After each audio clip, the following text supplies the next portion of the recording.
I never meant to open the glove compartment. I just wanted to sell the car. The payments were overdue again, and the bank had started calling every other day.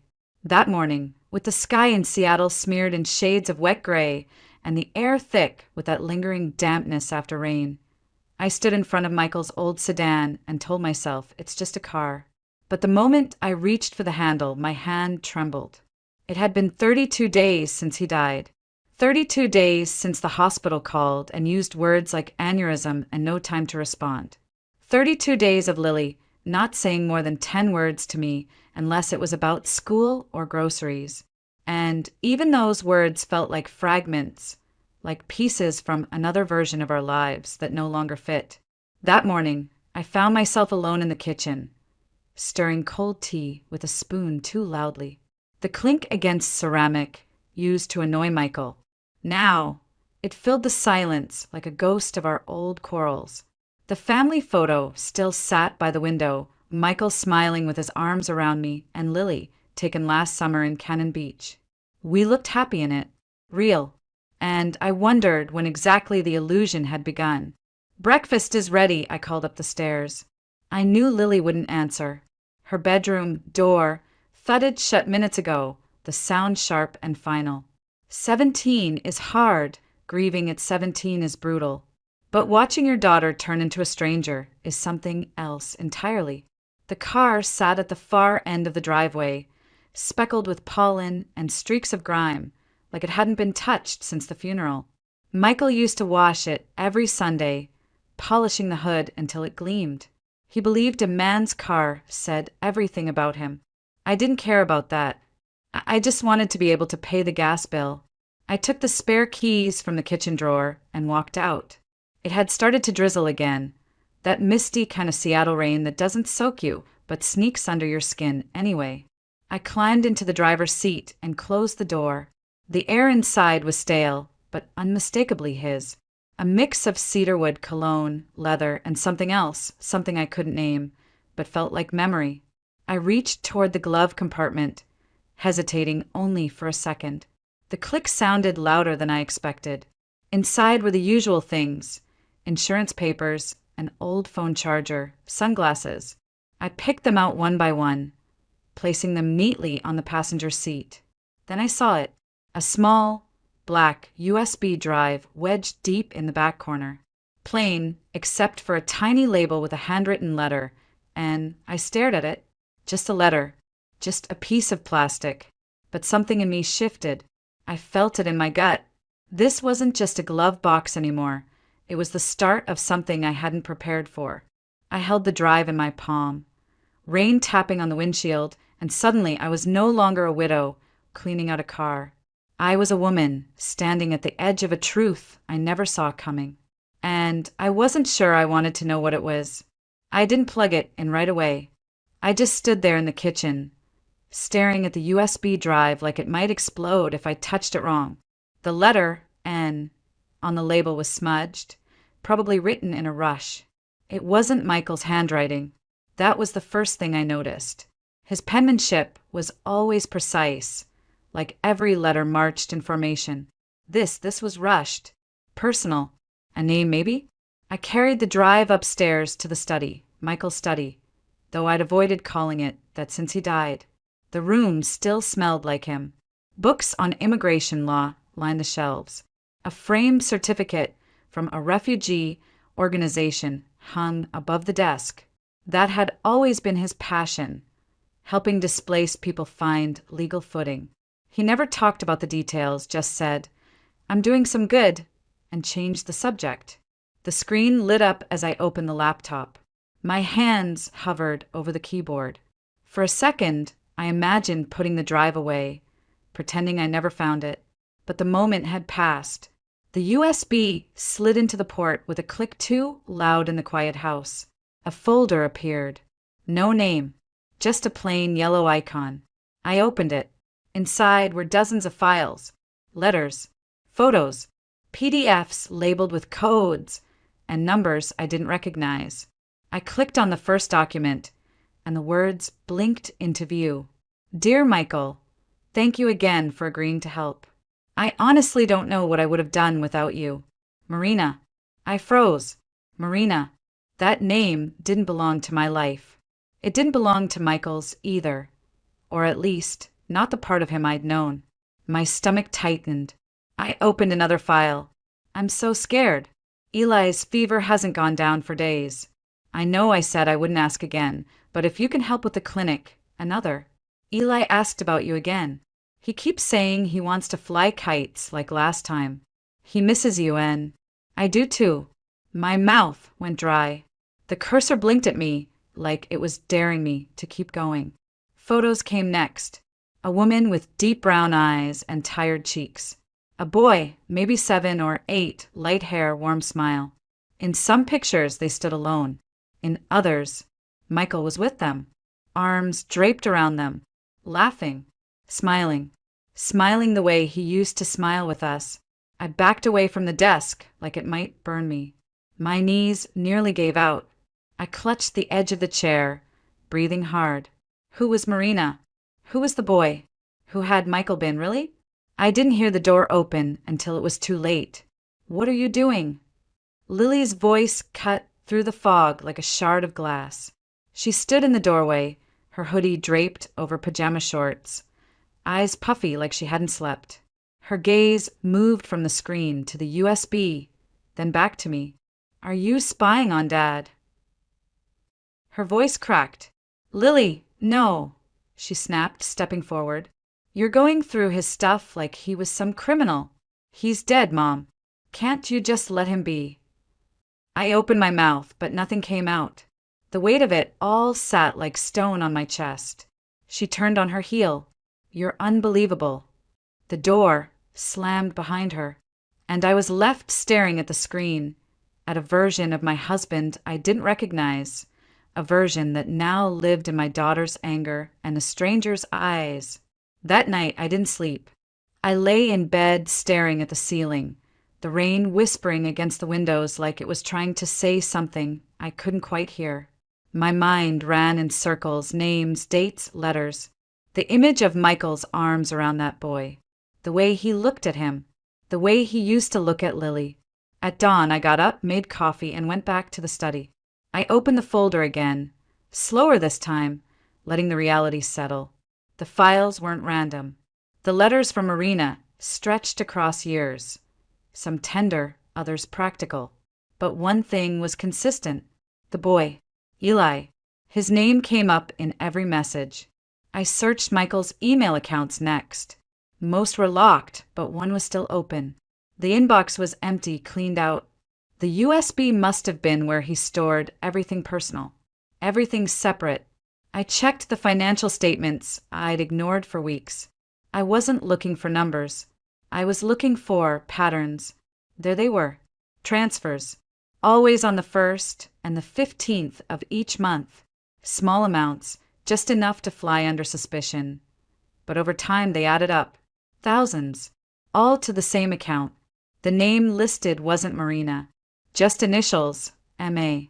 But I didn't need more than that. I copied the account number and pulled up the scanned documents from the USB. One of the PDFs contained a scanned rental agreement, a lease signed 3 years ago. The address jumped off the page. South Seattle, Rainier Valley, a neighborhood I rarely visited. I stared at the address for a long time. The last time I'd been to that part of the city, Lily was still in braces. We'd gone to an art exhibit near Columbia City, and Michael had insisted on taking the long way home to avoid traffic. Now, I realized maybe he hadn't been avoiding traffic at all. I didn't tell Lily I was leaving. She hadn't spoken to me since the night before. I left a note on the counter, just in case, and took the keys to my old Subaru. The streets were slick from the rain, the clouds heavy with more. Seattle always looked soft in the morning mist, like a watercolor left out in the weather too long. As I drove, I rehearsed what I might say.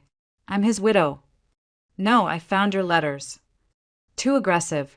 I just want to understand. Maybe that was closer to the truth. It took me 40 minutes to reach the address. A modest 2-story apartment complex nestled between a taqueria and a laundromat. The building had peeling paint and a rusted bike rack out front. But the small garden near the entrance was well kept, lavender and sage growing in narrow rows.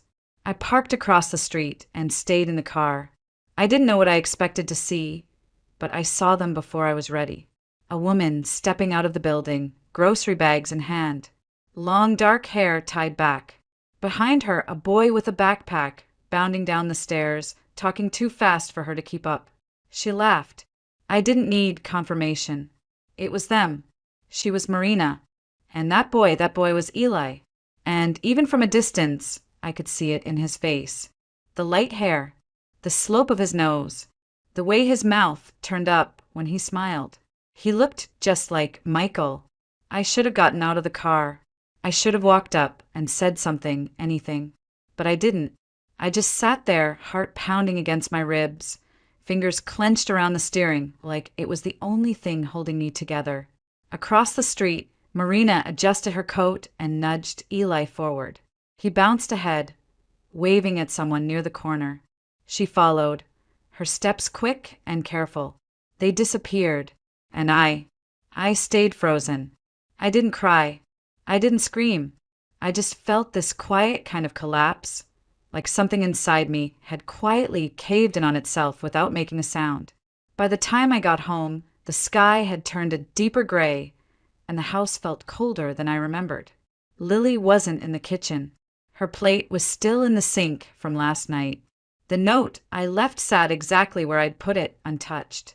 Her door was closed. I didn't knock. I didn't have the energy to fight again. Instead, I made tea and stared out the window. The tree in our backyard had started to change, its leaves tinged with gold and red, hanging heavy with the weight of an early autumn. I almost didn't notice the silence breaking behind me. I read everything. Lily's voice was soft, but sharp, like a whisper meant to wound. I turned and saw her standing by the staircase, holding the USB drive in her hand. Her cheeks were flushed, her eyes swollen. She had been crying. I opened my mouth, but the words didn't come. "You found it in Dad's car, didn't you?" she asked. "The pictures, the letters, all of it." I nodded. "I didn't go looking," I said. I just wanted to clean it out before selling it. That's all." "Is it true?" Her voice cracked. "Did he have another family?" My throat tightened. "I don't know if it was a family, Lily. I don't know what it was." She shook her head slowly. "Don't lie to me. Not now." I stepped forward, but she pulled back. "You always hated how close I was to him," she said. "You were always so disappointed. In everything. In me. In him. And now that he's gone, you're digging through his secrets like it proves you were right all along." "That's not fair," I whispered. "I didn't want any of this." "But you kept reading." Her hand trembled. "You didn't stop." "No," I admitted, voice low. "I didn't." She swallowed hard, tears gathering again. "I hate this. I hate that he's not here to explain. I hate that I don't know who he was. And I hate you for showing me." The words hit like a slap, but I didn't flinch. She turned away. "I'm going to Grandma's." "Lily, no." She disappeared up the stairs, and I heard drawers opening, bags being filled. 10 minutes later, the door slammed shut. I didn't chase her. I just stood there, holding the mug of tea now gone cold, staring at the spot where she'd been, and wondering how many pieces a heart could break into before it stopped trying to hold anything at all. The next morning, I found myself back in Michael's study, surrounded by the life he left behind. His desk was still meticulously organized, like he'd only stepped away for a moment. The silence in that room was heavier than anywhere else in the house. I stood there, unsure of what I was looking for. Some kind of clarity, maybe. Some final sign. Then I remembered the USB folder, the document with a scanned letter, a line tucked at the bottom. All documents secured in safety deposit box. Key in right drawer, cufflink case. I moved slowly, almost afraid that if I opened the drawer, I'd find something I couldn't unsee. Inside, nestled beneath a stack of old receipts and clipped ties, was the wooden cufflink box I gave him for our 5th anniversary. When I lifted the lid, there it was. A small silver key with a numbered tag and the logo of a local bank downtown. I drove there without telling anyone, without really thinking. The man at the front desk recognized Michael's name immediately. Apparently, he'd been coming there for years. After a brief signature check and an awkward silence, he led me to a private vault room and left me alone with the deposit box. It wasn't locked with a code, just that simple key.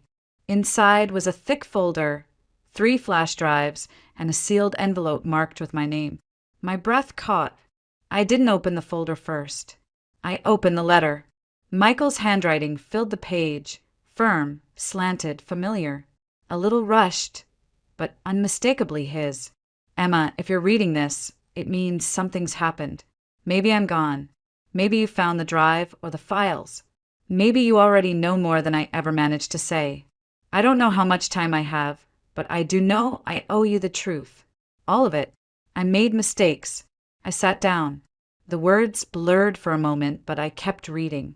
He told me about Marina, how they'd met during a volunteer clinic for undocumented immigrants, how she was scared, alone, trying to protect her baby, how, during a period when her marriage had been cold and silent, he crossed the line.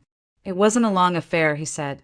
It was just one night, a night that changed everything.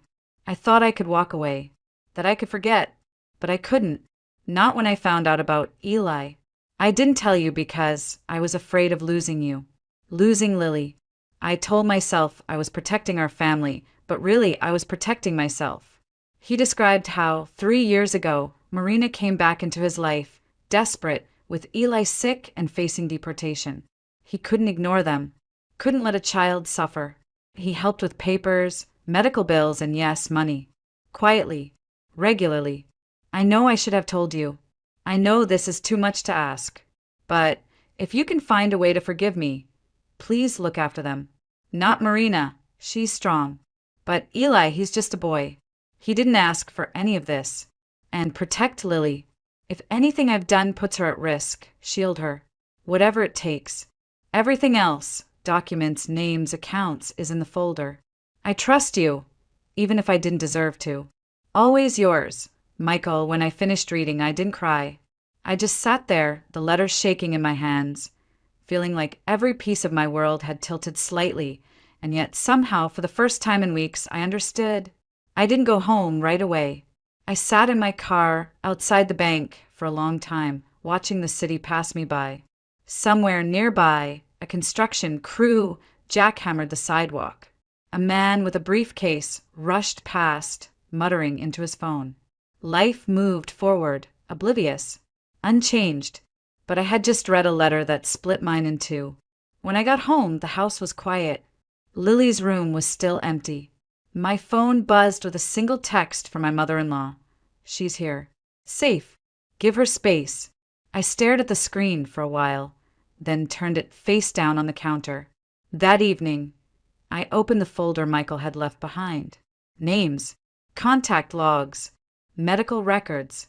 One document detailed his petition to help Marina apply for legal residency. Another, a birth certificate with Eli's name, listing Michael as the father. I thought about that little boy, Eli, and his mother, who now carried the burden of a life built on silence. What had Michael been to them? Savior? Secret? Ghost? The next morning, I drove back to Rainier Valley. I didn't call. I didn't warn her. I stood across the street again, this time clutching the envelope Michael had addressed to Marina. She answered the door on the second knock. Her eyes widened when she saw me, and for a moment neither of us moved. "You're Emma," she said softly. I nodded. "Yes." She looked behind me, as if expecting someone else. Her voice trembled. "Is Lily okay?" "She's with her grandmother." A pause. Then, "Would you like to come in?" Her apartment was small, tidy, and smelled faintly of lavender and something warm from the kitchen. I sat on the edge of the couch while she poured tea without asking, her hands graceful but tense. "I don't know what you've been told," she said carefully, but I never meant to destroy anything. I believe you, I said, and I meant it. I slid the envelope across the table. He left this for you. She didn't open it immediately. Her fingers traced the edge as if trying to absorb whatever message lay inside. I loved him, she whispered, eyes glistening. Not the way you did. Not with a house and a wedding ring. But he saved us. I let the words hang in the air. I could have argued, could have corrected her, but I didn't. What would have been the point? Eli thinks his father worked far away, she continued, that he was too busy to visit much, but that he cared. Inevalit? I just never explained. I nodded. And now, she asked, voice small, what happens now? I didn't have an answer, only that I saw a boy who looked like my husband, a woman who had carried too much alone, and a daughter who needed me to be more than angry and betrayed. So I said we figured out, slowly, kindly, for the children. She looked up, surprised. You don't have to do this, she said. No, I whispered, tears pricking the corners of my eyes. But someone does. And for the first time since Michael died, I didn't feel like I was breaking apart. I felt like I was beginning again, not from scratch, but from truth. Lily came home 3 days later. She didn't knock. She didn't text. I just heard the door open in the middle of the afternoon, followed by the shuffle of her sneakers on the tile and the heavy thud of her duffel bag hitting the floor. I was in the kitchen, slicing apples. For a moment, neither of us spoke.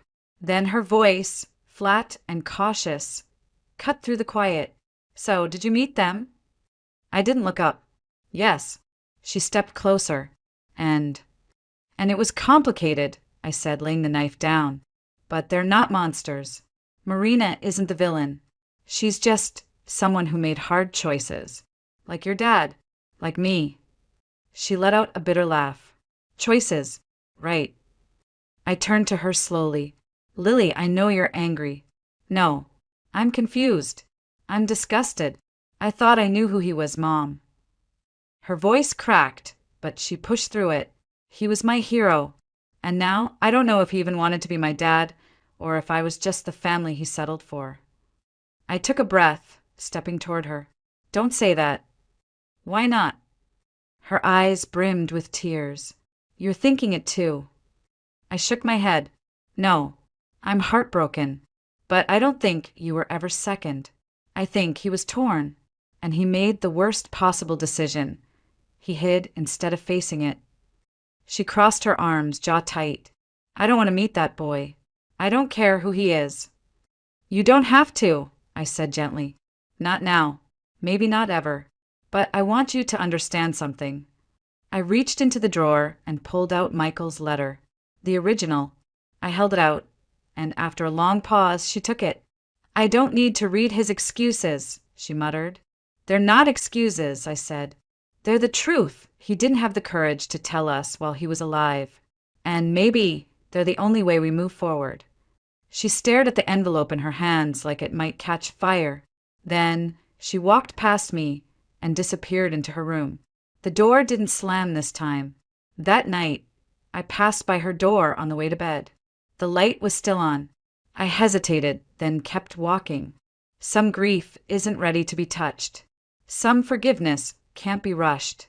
I didn't hear her cry, but I knew she was, and I didn't cry either.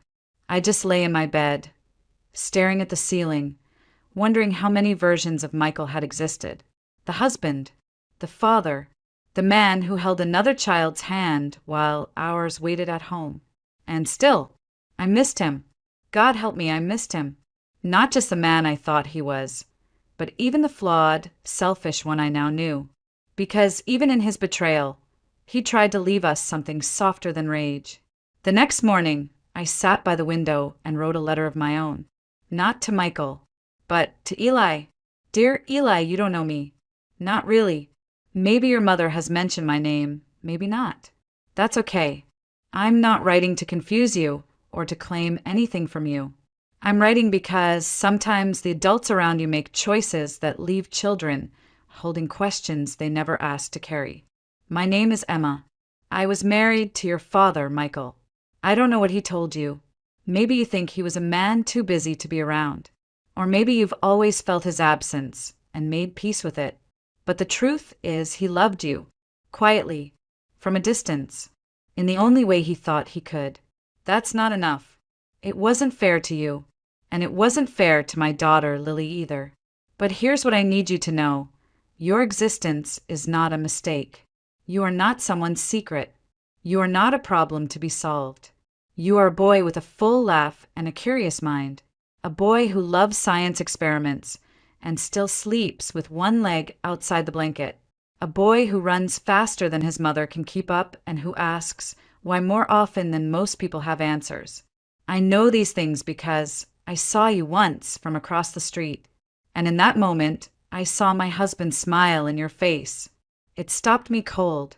I won't pretend this is easy for any of us. My heart is still heavy with grief and betrayal.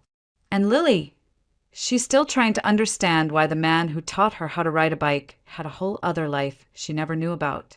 But despite the weight of all that sadness, I want you to know something simple and honest. You are not to blame. You are loved. You deserve every good thing. One day, if you ever want to talk or ask questions, or just sit with someone who knew your father in a different way, I'll be here. Not as a replacement for anything, but maybe as a bridge. Until then, be kind to your mother. She's braver than most. And be kind to yourself, especially when the world feels confusing. With warmth. Emma, I folded the letter slowly, hands trembling, not from fear, but from something else. A release. A quiet exhale of something I'd been holding on to for far too long. I didn't mail it right away. I placed it in an envelope, addressed it, and tucked it into the top drawer of my desk. A part of me hoped Marina would find it one day, or that Eli would, years from now, and understand that while the truth hurt us, it didn't have to ruin us. Later that afternoon, Lily came into the kitchen. Her eyes were tired, her voice quiet. I read the letter, she said. I nodded. I don't forgive him yet. You don't have to, I replied. But I don't hate him either, she whispered, and for the first time her voice didn't shake. We stood there, side by side, the late sunlight slanting through the window, catching the dust in the air like falling stars. Healing didn't look like a grand declaration. It looked like standing still and not walking away. Autumn came slowly that year, the kind of fall where mornings held a gentle chill, and the trees seemed reluctant to let go of their leaves. I started baking again, small things like apple bread and blueberry muffins. The house smelled warm, like cinnamon and sugar and something almost like peace. Lily spent most of her days at school or in her room, but now and then, she'd drift into the kitchen and sit across from me. Sometimes we talked, sometimes we didn't, but I noticed the silence between us had softened. One evening, I found her curled up on the couch, watching old home videos on her laptop. She didn't hide the screen when I walked in. It was a clip from her 10th birthday, Michael wearing a ridiculous party hat, holding the cake slightly off balance while she giggled behind cupped hands. He had frosting on his chin. I watched my past self reach forward and wipe it away. We were all laughing. I miss him, she murmured without looking up. I sat beside her. I do too. She leaned her head against my shoulder. It was the first time she'd done that since the funeral. Do you think he meant to fix it? She asked. I thought for a long moment. I think he was trying, in the only broken way he knew how. She nodded. That seemed enough for now. The next day, I got a message from Marina. Just a photo.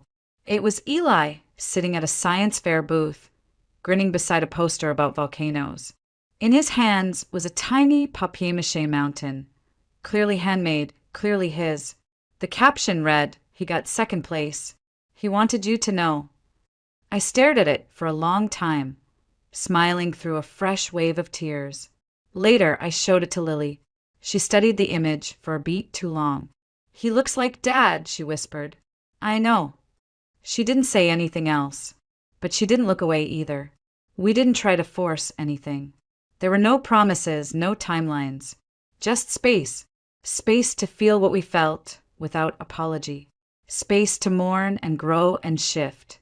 The kind of space that slowly, gently allowed something else to take root. Not forgiveness, not exactly, but acceptance. And then, one cold Sunday morning, as I poured hot chocolate into two mismatched mugs, Lily asked, "Do you think he'd like to come over sometime? For dinner, maybe." The boy. My hand paused mid-pour. I looked up at her. She shrugged. "Just if he wants to." A quiet smile crept onto my face. "I think he might." She nodded and took a sip of her drink, eyes darting toward the window where frost patterned the glass. Outside, the leaves had finally begun to fall. Inside, something else was beginning to. Not a return to what we were, but the start of what we might become. The first time Eli came over, he wore a navy sweater 2 sizes too big and clutched a book to his chest like a shield. Marina stood behind him on the porch, giving me that nervous, polite smile of a mother trying not to overstep. Lily was the one who opened the door. They stared at each other for a moment, 2 teenagers with nothing in common, but everything tangled between them. "Hey," Lily said, voice low. "Hi," Eli replied, gripping the book tighter.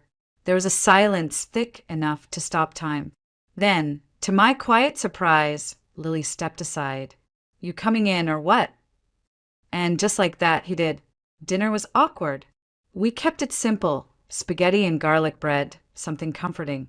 Marina and I sat at the far end of the table, letting the kids find their own rhythm. Eli barely touched his food. Lily kept sneaking glances at him, like she was studying a math problem that didn't quite add up.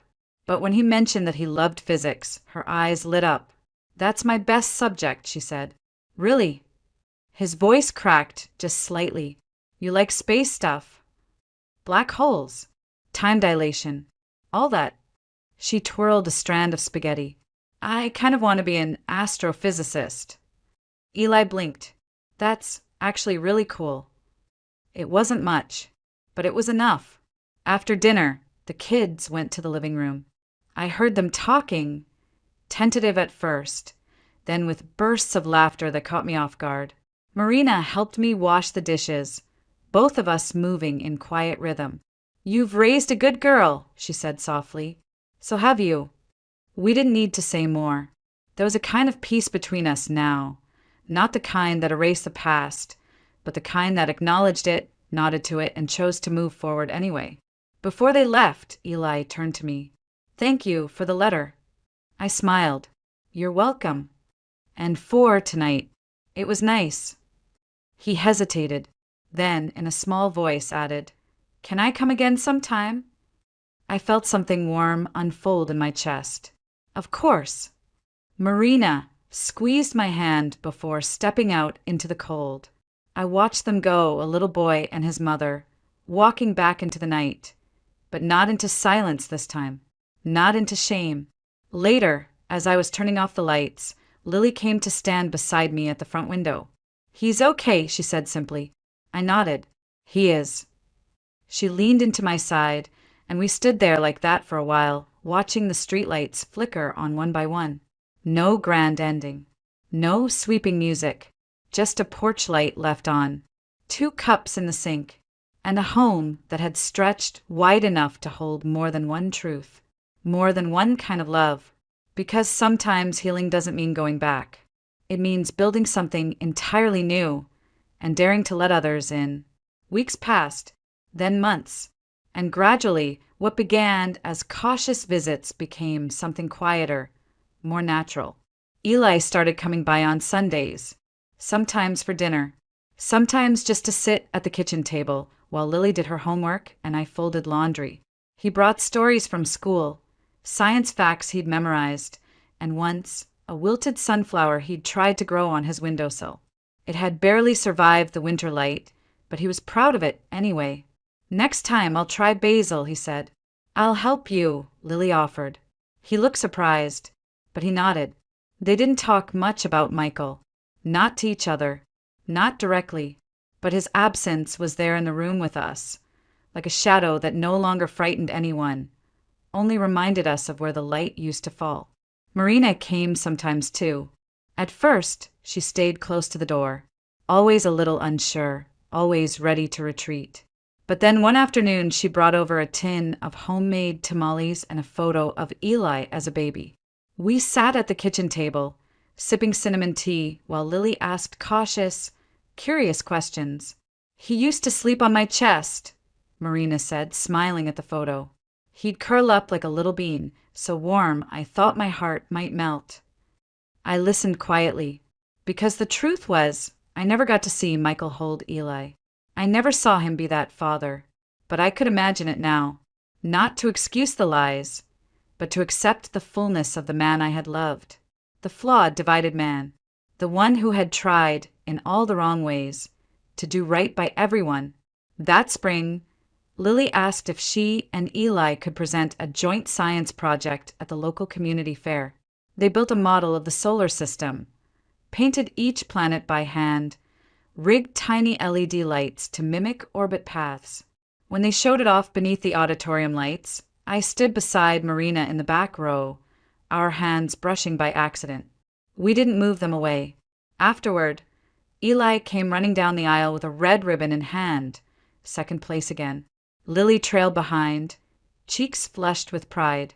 "I messed up the part about Jupiter's rotation speed," he groaned. "No one noticed," Lily said. "You were great." He grinned at her, and I swear it was the first time I saw something new in him, not just a resemblance to Michael, but a light all his own. That night, Lily came into my room. She sat on the edge of the bed, legs swinging like she was 10 years old again. "I don't think I'll ever stop being mad at Dad," she said. "I don't think you have to. But I'm glad Eli's here." My throat tightened. Me too. And in that moment, I realized something simple and powerful. We don't always get to choose how the story begins, but we can shape how it continues. We can choose grace. We can choose openness. We can choose family, even the kind born from fracture.